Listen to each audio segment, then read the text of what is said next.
To me, there's an unbroken theme of military veterans in the Métis Nation. The Hilton meeting was Sierra's dream to make public history accessible to youth and veterans, and to connect them into a discussion about what Juno Beach meant, what their participation meant, and the just broader history by getting Métis perspectives and Indigenous perspectives in the military. Like current serving members like Brent Thompson, who is the Indigenous coordinator at 17 Wing, and David Grebstad, who is a high-ranking Red River Métis military professional. I'm a student of history myself, and as soon as I started learning about my Métis heritage, I was quite appalled at the treatment of Métis veterans after the Second World War and the First World War as well. And I'm very, very happy to see that it's being rectified. I like to think it's one step in this journey of reconciliation. To get our young people to go is to keep the memory alive that this is something that should never be forgotten. June 6, 1944, really, I think, marks a lot of memories in many, many families' homes, and history is showing us what truly took place there, and that is the slaughter that really happened to many Canadians.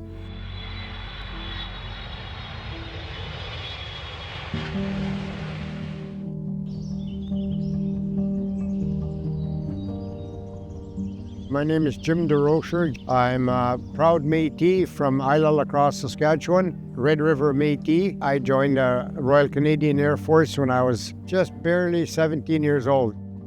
It made a man out of me, I guess. What I saw at that cemetery was very heartbreaking. There was a lot of graves there that all it said was soldier of the Commonwealth, and there was very few that actually had their names on the headstones, and the majority of them were just youth, like 17, 18 years old. You saw the odd one that was 25, 26 years old.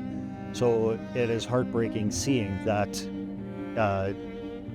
veterans from back then were just children, and even now when you go to war you're a child, but when you leave there you are a man beyond your years. So seeing all that it's still like, it almost brings me to tears now thinking about it.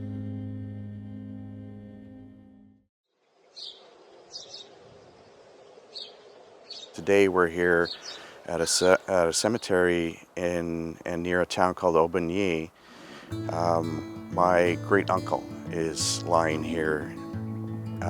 He was killed in action in May 1918, and honestly, I hadn't known about him. He was my grandfather's brother, but I didn't know very much about him. And I did a little bit of research before we came here, was able to locate the cemetery, and is that, I think, a personal connection to the sacrifices that happened here in World War I and World War II.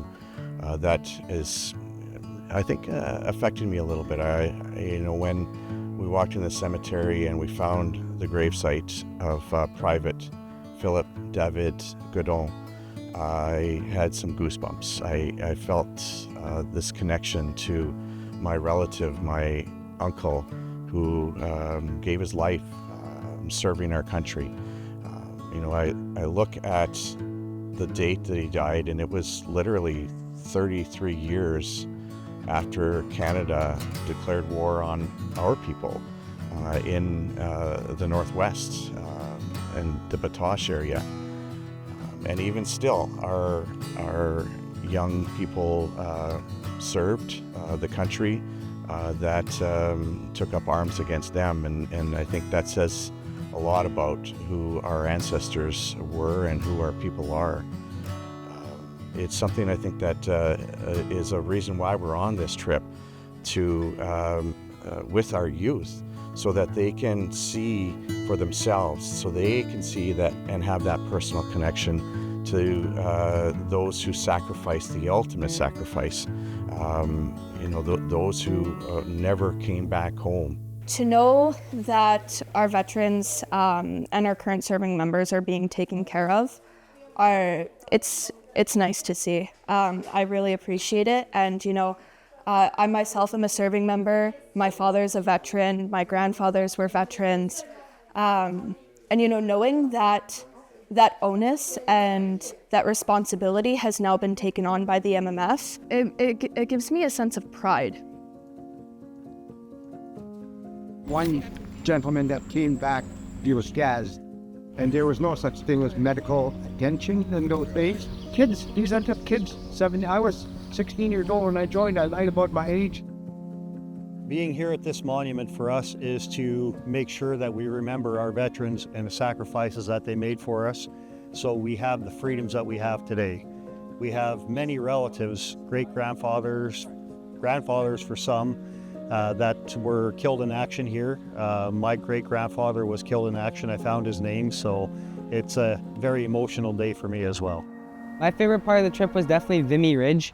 Just going around and seeing all the people who fought for our country during World War I, before World War II, with all the trenches and the memorials. All that was amazing. We were brought down into some of the tunnels that were used to connect the trenches as they fought in World War I. Again, putting yourself in the footsteps of those soldiers who fought that type of battle would have been just a nightmare. As we know now, it's kind of unfortunate, but the 9th of April was the bloodiest day in Canadian military history, so around 2,400 people died. We want to make sure that our Métis do not forget of the hardships and the realities of war. That is to say that a lot of our veterans, our Métis veterans, were anywhere from 17 to 19 to the early 30s that came to Normandy to stop the invasion of Hitler. One of my moments was at Dieppe, where we went to this old concert hall, or whatever they're called, that was converted a number of years ago by volunteers into a museum. We called it Memorial of August 19th, 1942, in homage to the young Canadian soldiers who gave their life for our freedom. And what really capped it off for me was a Métis flag hanging in there. And I asked about it. They said, yeah, it's been there about 2 years. To see our flag flying with other countries' flags in this solemn place, it was something that really hit home to me. The young people that are on this tour need to realize that, yes, we have veterans in Juno Beach. We have them in Italy, all over the conflicts, because in all the major conflicts, the largest demographic group that joined the military was Aboriginal soldiers, and they were one of the best. And so these youth need to realize that, say their prayers at the headstones that they come across, and pray during their lifetimes that we never have a conflict, lest we forget. Private Chartrand, we learned about him and that he was buried at Benay-sur-Mer through his great niece, I believe, who didn't actually get to go on the trip. We still wanted to make sure that we recognized a Red River Métis citizen who gave their life for ours overseas. I want to especially thank those people that made it possible for us to be here today. We need to thank them, and we need to remember that, because this is a great occasion for us to remember these people. Mr. Chatra, Private Chatra, who gave his life for what we so enjoy and sometimes we take for granted. Private Charles Joseph Chartrand of the Red River Métis Nation. He landed on Juno Beach on June 6, 1944. Went inland fighting for a month in France until his death on July 8, 1944. He was killed in action at 24 years of age. The day of, we were scrambling to prepare some speaking notes for the ceremony. And in that, I had the great privilege of researching Private Chartrand. And so, fortunately, all of those records are public. That archive offered so much about his life, even just it personified who he was, but also maybe gave us some information that we wouldn't have ever known. At the going down of the sun and in the morning, we will remember them. We will remember them. They were young, as we are young. They served, given freely of themselves. To them we pledge amid the winds of time to carry their torch and never forget. We will remember them. We just want to make sure that each and every one of you, particularly the youth, I keep hammering away at the youth. I apologize for that, but we really need you because the rest of us are old, particularly, especially me, so I'm not going to be around that much longer. So to you, from failing hands, we throw the torch. Be yours to hold it high. It's very, very important that we always remember, and that when we get home, this doesn't end. We don't just go around showing pictures. We need to speak to our fellow students about what happened here. We need to talk about the gentleman. You know, he sacrificed his life. He died here. And there's a reason for that. That's why we have the freedoms that we have. And it's because of people like this gentleman here that gave his life, the ultimate sacrifice. And we ask the Creator to please bless each and every one of these people that are at this grave site today, and as well as all the time. And I ask the Creator as well to bless each and every one of us so that we go out of here feeling good, feeling really good because of what they sacrificed for us. That's what they would have wanted, and that's all they ever wanted, so that we can never, ever forget about them.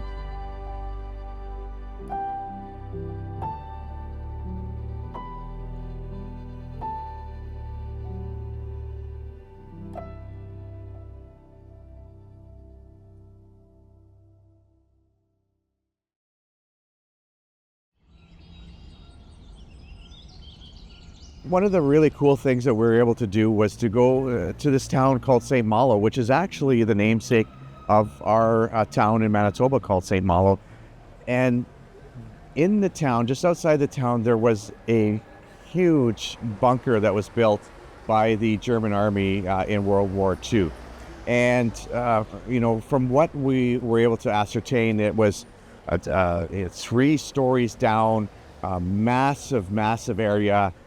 They obviously had some suspicions that there may have been an attack from the sea in that particular area, because I looked at the area, the high ground, and the way that they were able to build this thing that was absolutely impenetrable. You know, I think back to those times, and being able to put yourself in those shoes allows us to understand the courage that our young people had when they were asked to defend our country, to defend democracy, to defend our freedoms. Well, I think it's important so that the children of tomorrow get to see the actual history of the Métis involvement in all wars. More particular, we represent Second World War veterans, but also the Korean War, the Vietnam War, and so on. All conflicts where Canada was involved. There was Indigenous people there, but they weren't recognized as Indigenous people at the time. It's important for us to bring our veterans along with our youth so that we can share with them our experiences, and they get to realize what the veterans from back in World War I and World War II have gone through. And this way they can relay the messages to their children later on so that we never forget. Very important in my mind that we keep the youth involved and educated, and witness these cemeteries in France. And there's amazing cemeteries that are well kept, where we lost a lot of good people so we can have freedoms in Canada. From what I've seen and what I've heard, what I've been taught by all of this, it's really surprising, really sad. Affected my life because I wasn't aware of how many Canadians died and how many fought, what it was like, and how many of them were Métis. A young generation, to send them there with other veterans, I'm not talking war veterans, they're mostly all gone now. I'm talking about Red River Métis veterans that are still young in the military, that retired, or some are just joining now, that they connect with the young people today and embody them with the understanding what this is all about and why it is so vital that we never forget Juno Beach, we never forget World War II, we never forget World War I. You got to understand that the foundation of our Métis homeland was based on Louis Riel and about the revolution of the Métis. Shortly thereafter, Second World War, First World War and the Second World War, the Métis entered into combat to protect Canada. And the reality is that, thank you for the fallen veterans and the veterans that came to Juno Beach to stop Hitler from invading the rest of the world. So it's truly an important step for all of us to really understand that we stand on the shoulders of the veterans that are here today. The Canadian T and the solo flag. S'il vous plaît, applaudissez notre première formation, le T canadien.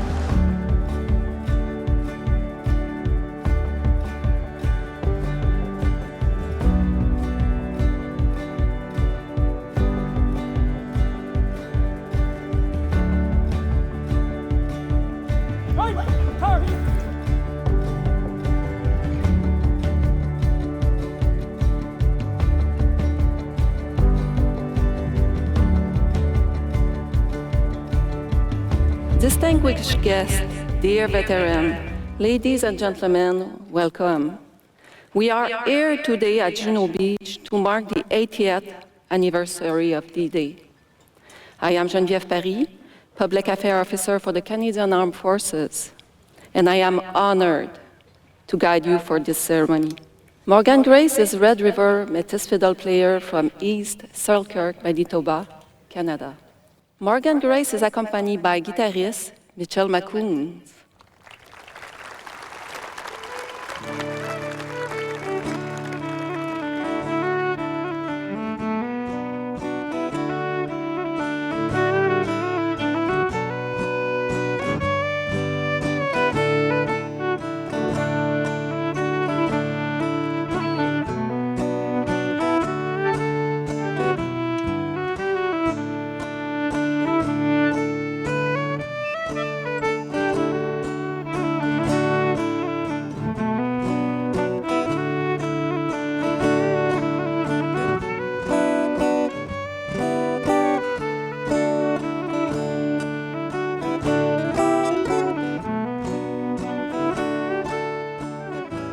Years ago, more than 14,000 Canadians landed at Juno Beach among the roughly 150,000 Allied forces who came ashore in Normandy. These soldiers had friends and family. They had lives and jobs before the war started. On the battlefields, Francophones, Anglophones, Indigenous peoples, and New Canadians came together as one. Brave Canadians, like you, sacrificed everything for our freedom. There are no words to describe the immensity of the debt we owe you. I'm honored to join you to commemorate the bravery and sacrifice of the Canadian troops who gave so much 80 years ago. On June the 6th, 1944, as part of the 150,000 Allied troops that landed or parachuted into Normandy, 14,000 were from Canada. Far from home, they stormed these very sand dunes behind me, shoulder to shoulder with thousands of British troops. Notre reconnaissance est éternelle, infinie. Jamais la France n'oubliera ceux qui sont tombés pour elle. Jamais la France n'oubliera que sur ce sable, le sang de la jeunesse canadienne a coulé pour notre liberté. Alors devant vous, vétérans de la bataille de Normandie, qui débarquiez il y a 80 ans pour la première fois sur cette même plage, nous nous rappelons ceux qui sont tombés. Today, on this 80th anniversary of the D-Day landing, we pause to remember the more than 14,000 members of the Royal Canadian Navy, the Canadian Army, and the Royal Canadian Air Force who participated in that fierce battle here at Juno Beach? The experience was something that I can't even explain. It was so overwhelming. It was emotional, and just to be around on Juno Beach where the battle was just, it was very emotional for us. It's been amazing. We've seen so many things that I would have never experienced if it wasn't for the MMF. So, at times it was emotional and exciting. So there's been lots to see, and it's been amazing. One of the most important things on the trip to me was when we were actually at Juno Beach. I had a pretty emotional time out there, and as I put my feet in the water, I looked up and there were 4 massive military planes flying right over me, and I'm like, oh my God! I'm like, these are the sounds they heard. Like, this is like to be here at this moment 80 years ago. Like, there were the exact same surroundings, and it was crazy. It was really, really neat. Well, I think this week has been a learning experience for our youth. They've been able to go to Juno Beach, where probably their great-grandfathers or maybe even their grandfathers went to war, plus being able to speak with our elders who were in a war. I am probably the 5th generation of military service. My father and my brother served in the Canadian Armed Forces, and my grandfather was in the Second World War with the Fort Garry Battalion. My experience here with the youth and the elders, especially the veterans, and hearing their stories and how they are grateful for having been here in France with us and with the youth, and they love it here. They appreciate everything. I can't express my gratitude for me to be here. I'm going to go back to my home community, and I'm going to share what I saw here today, what I learned. Before I came on this trip, I didn't know much about World War I, World War II. They teach you a little bit in school, but it's extremely different actually being here. I'm honored to come here with my mother and my son as well. And it's been life-changing, and I'll never forget this experience ever. It was so good to see this happening, so good to see the youth being involved and being enthusiastic. And so I have a sense that, our people will continue this, going forward. I have no doubt that, the spirit of our people, the thankfulness of our people for the sacrifices made, will continue. It's been an incredible experience to watch the youth gain a lot of knowledge about veterans and the battles that the Métis veterans participated in, and just seeing all the sites, especially the Juno Beach ceremony and the Dieppe Museum was a really great experience for them. I think they gained a lot of knowledge, and it was really great to watch them interacting with the Métis veterans that we have with us on this delegation, as well as the governance leaders. The week has been extraordinary, humbling, overwhelming. So many words to describe this week, like so many emotions, so many feelings. Seeing that our Red River Métis contributed to this the liberating France, that was so inspiring to me, and it's going to be inspiring to the youth of the future. Seeing Vimy Ridge, a place that I've been studying for my whole life, and being at the monuments and just seeing the youth there with the ministers and the veterans, I got very emotional in the best way, because it was just kind of showed that if you set a goal, if you set a dream for yourself and you actively work for it, and you have a community and my family, who is the biggest supports I could ask for, if you have that, you can attain that goal. I've learned so much about not just Métis veterans, but about our nation, our culture, and how we contemporarily create community or foster community. This isn't a one-off thing. This is growth and connection, and I'm really excited to see where all of us take this learning. The importance of having our veterans on this trip to guide us through the cemeteries, to guide us through the exhibits, to tell us what our big takeaways should be, and as well as to be there to chat with and converse with, to get deeper understandings, has been really, really important, so that us youth can take away things to bring back home to our communities and share with other youth and our families and the wider Métis Nation. To show this to our youth means that it will be carried on forever so that nobody ever forgets what happened, and hopefully it never happens again. We are here because of the dedication and the giving up of their lives, of these young men and women's lives to come here to protect our rights of freedoms. I know what they went through, and I can tell you that it wasn't a pretty sight. And my dad's brother came back after the Second World War and committed suicide because he couldn't handle the PTSD. I pray a lot. I pray that we never have another world conflict, because what we have out there now, we have enough firepower out there that it will kill us as human beings. If it teaches us anything, there could be a World War III, the way the world is turning around right now. And then what? I'm sure you'll see Canada stand up again proud and ready to defend. So young people need to understand that history teaches us things. When I am able to stand on the beaches in the sand at Juno Beach, and there's a somberness, I think, that you can't help but feel in your arms and your legs and your bones, and I feel a presence.